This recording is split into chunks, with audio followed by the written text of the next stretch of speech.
네, 안녕하세요. 포레스트 한의원 원장 김영목입니다. 오늘은 많은 분들이 저희 한의원에도 방문해 주시고 계시는 척추 질환에 대해서 설명을 드릴까 하는데요. 요즘 분들 사무직으로 컴퓨터를 많이 하신다든가 스마트폰을 보신다든가 등등 이유로 인해서 목이나 허리나 골반이나 어깨나 이런 여러 척추 질환들을 앓고 있는 분들이 많습니다. 그런데 많은 분들이 이렇게 척추 질환을 앓고 있으면서 이 부분에 대해서 어떻게 치료를 해야 되는지, 어디 가서 어떤 치료를 받아야 되는지 이런 부분들을 잘 모르시고 궁금해 하시는 경우가 많습니다. 그래서 오늘은 그 부분들에 대해서 저희 이제 한의원 입장에서 어떤 치료들을 해드릴 수 있고 여러분들이 어떤 효과를 기대할 수 있는지 이런 부분들을 설명해 볼 수 있는 시간을 가졌으면 합니다. 척추 질환도 한 가지뿐만 아니라 여러 가지 질환들이 있는데요. 일단은 여러분들이 제일 많이 겪으실 수 있는 확률적으로 높은 부분이 디스크 질환이 있습니다. 디스크 질환은 정식 명칭은 추간판 탈출증이라고 하는데요. 우리 척추뼈는 목에서부터 허리 끝까지가 28개 뼈로 이루어져 있습니다. 이 28개 뼈가 이렇게 탑쌓기 하듯이 쌓여 있는데요. 물론 이 사이에 디스크라고 해서 젤리 같은 형태의 완충작용을 할 수 있는 물질이 하나씩 껴 있습니다. 그래야 우리가 구부리고 펴고 충격을 받더라도 얘가 완충작용을 하는 역할을 해주는데요. 문제는 이게 반복적으로 아니면은 잘못된 방향으로 힘을 받다 보면은 이게 점점 밀려나서 뒤로 삐져나오게 됩니다. 삐져나온 뒤의 공간에는 척추로 뒤로 내려가는 신경이 지나가게 되는데요. 이 신경이 목 같은 경우는 팔로, 허리 같은 경우는 다리로 연결되어 있습니다. 그래서 이 신경을 디스크가 삐져나와서 누르게 되면은 팔이나 다리가 저려요. 이렇게 말씀하시면서 오시게 되고 이 경우는 이제 디스크라고 칭하게 됩니다. 그 다음으로 이제 한의원에서 흔히 볼 수 있는 척추 질환에는 협착증이라는 질환이 있습니다.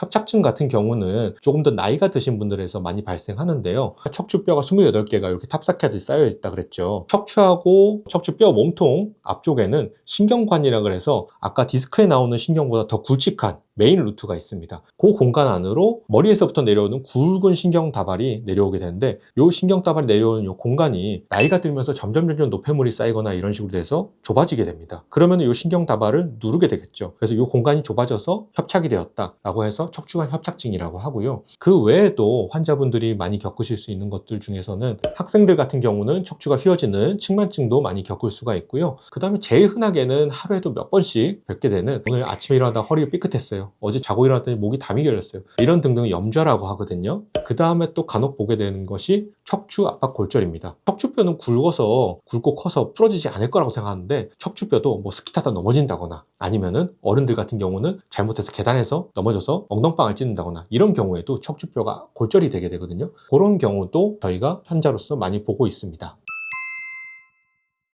예를 들어서 측만증 같은 경우는 성장기 때 가장 많이 생기게 됩니다. 성장기 때 어떤 자세를 하고 있느냐, 이 친구가 어떤 생활을 하느냐에 따라서 척추가 자라나는 속도와 이걸 받쳐줄 수 있는 힘이 언밸런스가 생기게 됩니다. 그런 경우에는 척추가 휘어지면서 측만증이 생기는 경우가 많고요. 보통 그래서 10대, 20대 환자분들이 제일 많습니다. 그 다음에 디스크, 허리 디스크, 목 디스크 등 디스크 질환은 의외로 20대 분들, 30대 분들까지가 가장 많이 겪습니다. 디스크라고 해서 나이 든 사람들이 그렇게 생기는 거 아니야 생각할 수 있는데 성인이 되고 나서 성장을 마친 다음에 그 다음에 특히나 우리나라 같은 경우는 학생들이 너무 앉아서만 시간을 많이 보내죠. 그러다가 일어나서 활동을 하고 그 과정 중에서 디스크 질환이 많이 발생하게 됩니다. 그래서 저희도 20대, 30대 디스크 환자들을 제일 많이 보게 되고요. 40대 조금 지나서 50대, 60대 분들이 많이 겪는 것이 척추관 협착증입니다. 척추관 협착증 같은 경우는 척추관 내에 노폐물이 쌓여야 된다고 말했죠. 이 노폐물은 하루아침에 쌓이는 것이 아닙니다. 나이가 들어가면서 점점 한마디로 척추에 노화가 오는 것이거든요. 그래야만 이 노폐물이 쌓이기 때문에 50대, 60대 요 나이대 분들이 가장 많이 생기게 되고요. 70, 80대 분들은 새로 생길 게 골절입니다. 기본적으로 척추뼈는 몸 가운데 살이나 근육들에 둘러싸여 있기 때문에 외부 노출이 안 되지만은 나이가 들면서 척추뼈의 골밀도가 많이 감소하게 됩니다. 그리고 나이 들면서 아무래도 근육도 많이 빠지게 되죠. 그래서 대부분의 압박골절은 70대, 80대 분들이 엉덩방아 찌면서 넘어졌을 때 이럴 때 가장 많이 발생하게 됩니다. 그렇습니다. 왜냐하면은 우리 척추 질환이라고 하면은 다 똑같이 허리가 아픈 거가 똑같다, 목이 아픈 건 다 똑같다 이렇게 보실 수가 있는데 원인에 따라서 양상이 달라지고 그 원인을 해결하는 방향으로 결국 하는 거 치료거든요. 그러다 보니까는 이게 급성으로 생긴 것인지 아니면 만성적으로 생긴 것인지 아니면은 구조적으로 틀어져서 생긴 것인지 아니면은 척추뼈는 정상이지만은 그 주변을 싸고 있는 근육이나 힘줄이나 이런 것들에 대한 문제인지 그런 것들을 파악해서 치료가 들어가야 되거든요. 자, 예를 들어서 우리가 무거운 걸 들다 삐끗했어요. 이런 경우 경우 같은 경우는 허리 척추뼈 이상이 있느냐? 아닙니다. 뼈는 문제가 없죠. 대신에 뼈를 싸고 있는 근육이라든지 힘줄이라든지 그러면은 그 경우는 허리 싸고 있는 근육이나 이런 부분들만 치료해주면 된단 말이에요. 얘는 단기전으로 접근해야 되고 몰아서 최대한 빠른 시간 내에 많이 치료를 쏟아부어서 얼른 회복하는 걸 목적으로 하고요. 만약에 반대로 아까 말한 허리 디스크다 아니면은 목 디스크다 척추관 협착증이다 이런 것들은 대부분의 경우에는 만성질환입니다. 물론 급성 허리 디스크도 있긴 합니다만 그거는 아주 큰 사고를 당했을 때만이고요. 대부분 만성질환이기 때문에 얘는 급하게 치료한다고 해서 하루 이틀 안에 나을 수 있고 이런 것이 아니거든요. 그래서 목적은 내가 디스크가 있는 상태로서 아까 신경을 누른다고 그랬는데 신경 압박이 없어지게끔 디스크가 제 위치로 다시 들어가서 회복되게끔 척추관 같은 경우는 관 내부에 여유 공간이라도 조금 생긴다든가 신경을 압박할 만한 구조물들이 조금 해소되게끔 이런 방향으로 자꾸 들어가야 되다 보니까는 내가 나이 들어가는 거 또 평상시 생활하는 거 그걸로 인한 무리 되는 거 이런 부분들을 감안해서 치료가 누적이 되어야지만 차츰차츰 효과가 나타나거든요. 그래서 어떤 척추 질환이냐 그거를 먼저 파악하는 게 우선이고 그 원인에 따라서 여러 가지 치료법을 섞어서 사용하는 것이 가장 좋은 치료 방법이 될 수가 있습니다. 네, 한의원에서도 매일매일 다양한 척추질환 환자분들이 오시는데요. 먼저 가볍게 가장 흔하게 볼 수 있는 거는 디스크 환자분들이 제일 많습니다. 우리가 허리 잠깐 삐끗해서 아니면 목에 담결나서 이런 거는 대부분 살면서 몇 번 겪어보기 마련이고 며칠 지나면 낫는 부분이 많기 때문에 그런 경우는 본인들이 알아서 케어하시는데 대부분 일주일, 2주일, 3주일이 지나도 이상하다? 왜 점점 낫지 않고 점점 더 아플까? 왜 팔로 점점 절여 내려오지? 왜 다리로 점점 절여 내려가지? 이런 경우가 대부분 디스크인 경우가 많습니다. 그럼 디스크 같은 경우는 원인이 척추체 사이에 어떤 압박으로 인해서 그 사이에는 디스크가 뒤로 삐져나오게 되고 그 과정에서 뒤에 있는 신경을 누른다 그랬죠. 그러면은 치료는 거기에 역으로 접근하면 됩니다. 만약에 척추체 사이에 압박이 있을 수밖에 없는 상황이 있다. 그럼 이 압박을 줄여주는 방향으로 척추체 사이에 공간을 만들어주는 방향으로 해서 다시 디스크가 삐져나온 게 안쪽으로 응집이 되게 해줘야겠죠. 이 사이 공간을 만들어주는 거는 한의원에서는 추나요법이라는 치료가 있습니다. 척추체 삐뚤어진 부분이 있으면은 정렬을 바로 잡고 그 다음에 공간을 확보해주고 이런 치료법들을 하는 것이 추나요법인데요. 한의원 원장님이 수기로 추나 테이블에서 척추를 맞춰주고 늘려주고 이런 치료를 하게 되고요. 그 과정에서 척추체가 바른 배열과 적정한 공간을 갖추게 되면은 이 사이에 있는 디스크 같은 경우는 아까 젤리같이 생겼다 그랬는데 다시 안으로 들어가려는 음압이 발생하게 돼서 자연적으로 안으로 다시 원위치하게 됩니다. 그리고 신경을 누르고 있는 공간을 넓혀줘야 되겠죠. 그 방향으로는 한방에서는 침치료를 한다든가 부항치료를 한다든가 또 신경 약침 치료라고 해서 신경하고 디스크 사이의 공간에 직접 주입을 해서 이 사이에 물리적으로 공간을 벌려주는 약액을 집어넣기도 합니다. 만약에 협착증이다. 협착증 같은 경우는 아까 척추의 노화로 인해서 척추관 안이 좁아져서 그 사이에는 신경관이 눌리는 거라고 그랬는데 이 경우는 조금 더 복잡한데요. 척추의 노화는 1, 2년 만에 일어나는 게 아니라 수십 년에 걸쳐서 일어납니다. 그러다 보니까 환자들 나이대도 60대 이런 분들이 제일 많고요. 이 경우는 좀 더 장기간 시간을 잡고 척추 바로 세우는 추나 치료도 해야 되고 그 다음에 대부분 그 나이대 분들은 척추의 근력이 약해져 있습니다. 척추 주변에서 하고 있는 근력도 강화하는 방향으로 그 다음에 신경관 누르는 부분도 공간을 확보하는 방향으로 신경 약침 치료를 한다든가 아니면은 신경관 안쪽으로 노폐물이나 이런 것도 직접 씻어낼 수 있는 방향으로 주사 치료를 할 수도 있거든요. 그 방향으로 약침 치료를 진행하기도 하고 그 다음에 근본적으로는 이제 운동도 해야겠죠. 당연히 근력이 약해지기 때문에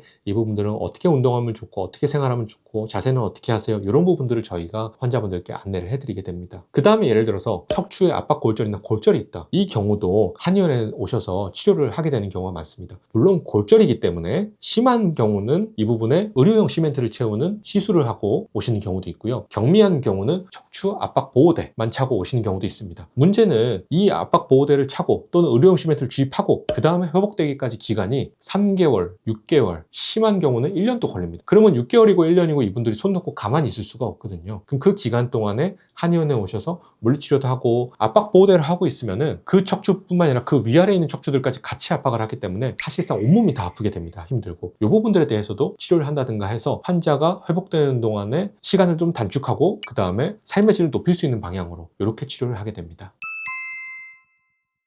우리 몸은 기본적으로 자연적으로 정상 상태로 돌아가려는 회복력이라는 게 있습니다. 그런데 이 회복력을 최대한 극대화시켜서 우리 몸이 바르게 정상 상태로 돌아갈 수 있도록 도와주는 것들이 한방치료의 장점이라고 볼 수가 있는데요. 예를 들어서 침치료를 한다든지 부항치료를 한다든지 이런 것들의 원리를 보자면은 침치료 같은 경우는 내 몸에다가 조그만 상처를 한 번 더 내는 거거든요. 그럼 우리 몸에서는 이 상처가 났으면은 여기 상처가 났네? 이걸 회복하러 가야겠다고 상처 회복 움직임들이 막 일어나게 됩니다. 대부분 뭐 혈액이라든지 이런 것들이 막 몰려와서 백혈구라든지 뭐 적혈구라든지 이런 애들이 막 싸우게 되죠. 그 과정에서 내가 원래 안 좋았던 부분도 덩달아서 같이 회복하게 만드는 것이거든요. 수황치료도 원리가 간단하지만은 우리 몸의 일부에만 피를 내가지고 혈액을 조금만 밖으로 빼드리고 이 부분을 진공 상태 음압으로 만드는 것이거든요. 그랬다가 이것을 제거하였을 때 이곳으로 마찬가지로 새로운 신선한 혈액이 일시적으로 확 공급이 되게 됩니다. 그래서 이 혈액을 통해서 내 몸에 기존에 망가져 있던 뭐 근육이 됐든 힘줄이 됐든 이런 부분을 회복시키는 방향의 자연적인 방향의 접근으로 돌아갈 수가 있고요. 그 다음에 한방에서도 약침 치료라고 해서 주사 치료를 합니다. 주사 치료 같은 경우도 대부분들 약침들이 천연물에서 얻은 약재라든지 이런 걸 추출한 약효 성분을 가지고 만들다 보니까는 몸에 주입을 했을 때 문제가 일어날 확률이 적고 자연적으로 흡수가 되고 자연적으로 분해가 되고 이런 성분들로 작용하도록 되어 있습니다. 그 다음 추나 치료 같은 경우도 하게 되는데요. 단순히 허리가 아프다, 목이 아프다 해서 무조건 근육이 단축돼서 근육통이고 뭐 이런 것은 아니거든요. 척추뼈가 제자리를 어긋나 있다거나 배열이 틀어졌다거나 이런 경우가 많습니다. 이 경우에는 근육이 이완을 해주고 뭐 뭉친 것을 풀어주고 이런 것은 당연히 필요하고 그 다음에 척추뼈 틀어진 부분들을 바로 잡고 정렬을 바르게 배열을 하고 올바른 각도로 만들고 그 다음에 더불어서 당연히 환자분들 동작을 하다 보면은 더 잘 되는 동작, 안 되는 동작, 더 잘 되는 범위, 안 되는 범위 같은 것들이 보이기 때문에 이 부분들이 잘 되게끔 환자분들께 운동이라든지 뭐 스트레칭이라든지 생활 습관이라든지 자세 이런 것들을 알려주게 되거든요. 이런 것들을 통해서 이 환자분들의 일상에서 스스로 회복할 수 있는 힘을 길러주는 것 이런 것들이 한방치료의 장점이 아닐까 저는 생각합니다. 현재로서 한방병원이라고 하는 곳 그리고 일부 입원실을 갖춘 한의원들은 입원 치료가 가능합니다. 입원 치료라고 해서 어떤 경우에 한의원에 가서 입원 치료를 해야 되지? 많은 분들이 이제 궁금해 하시는데요. 일단 저희 같은 경우에 보면은 외부 정형외과 병원이라든지 수술병원에서 수술을 하고 나서 오시는 분들이 가장 많습니다. 수술병원이라든지 대학병원이나 이런 곳에서 수술이라든지 시술을 한 다음에 하루 이틀 있다가 퇴원을 해야 됩니다. 그러다 보니까는 문제는 하루 이틀 있다가 퇴원을 해서 이분들이 가정 내에서 생활을 하실 수가 있느냐? 전혀 불가능합니다. 전신 마취도 했지, 큰 수술도 했지, 그 다음에 보호대라든지 이런 걸 착용하고 있지 하기 때문에 사실상 자기 혼자서는 생활이 불가능한 상태가 되거든요. 그렇기 때문에 이런 분들의 경우는 한방병원이라든지 입원실에 있는 한의원에 와서 치료를 받는 경우가 많고요. 그 다음에 한의원이나 한방병원 중에서도 산재 지정 의원이나 산재 지정 병원들이 있습니다. 산재라고 하면은 우리가 근무 중에 다치는 경우가 가장 많습니다. 근무 중에 높은 곳에 떨어지기도 하고 충격을 받기도 하고 수술을 하게 된다거나 이런 경우가 많죠. 이런 경우에도 한의원이나 한방병원에 입원을 하게 돼서 입원 치료를 하게 되는 경우가 있고요. 그 다음에 그 외에서 교통사고 환자분들이라든지 만성질환이 있으시다거나 아니면은 거동이 불편하셔서 병원을 오며 가며 치료받지 못하는 분들도 한의원이나 한방병원에 입원 시스템을 이용하여서 치료받는 경우가 많이 있습니다. 오늘 여러 가지 척추질환의 종류와 나이대별로 가장 잘 나타날 수 있는 척추질환들 그 다음에 이것들을 한의원에서 어떤 식으로 치료를 하느냐 이런 부분들을 주로 설명을 드렸는데요. 척추질환 같은 경우는 지금 간략하게 설명을 드리긴 했지만은 생각보다 다양한 양상으로 모든 사람이 디스크가 다 똑같지 않거든요. 이 사람의 디스크랑 다른 사람의 디스크랑 다를 수 있기 때문에 내가 디스크인가 보네 그럼 앞으로 이렇게 하면 되겠다 인터넷에 찾아보니까 이렇게 나오더라 무조건 그것만 따라하지 마시고 가까운 한의원이나 한방병원을 찾으셔서 원장님의 세심한 진찰을 받으셔야 되고요. 거기에 맞춰서 필요한 치료 제시받으시고 내가 평상시에 할 수 있는 관리법들, 운동법들 이런 것들도 좀 파악을 하셔서 척추 질환에 대해서 관리해 나가고 대응해 나갈 수 있는 시간이 되었으면 좋겠고요. 오늘 제 영상이 여러분들 척추 건강에 조금이라도 도움이 되었으면 좋겠습니다. 이상 포레스트 한의원 김영목 원장이었습니다. 감사합니다.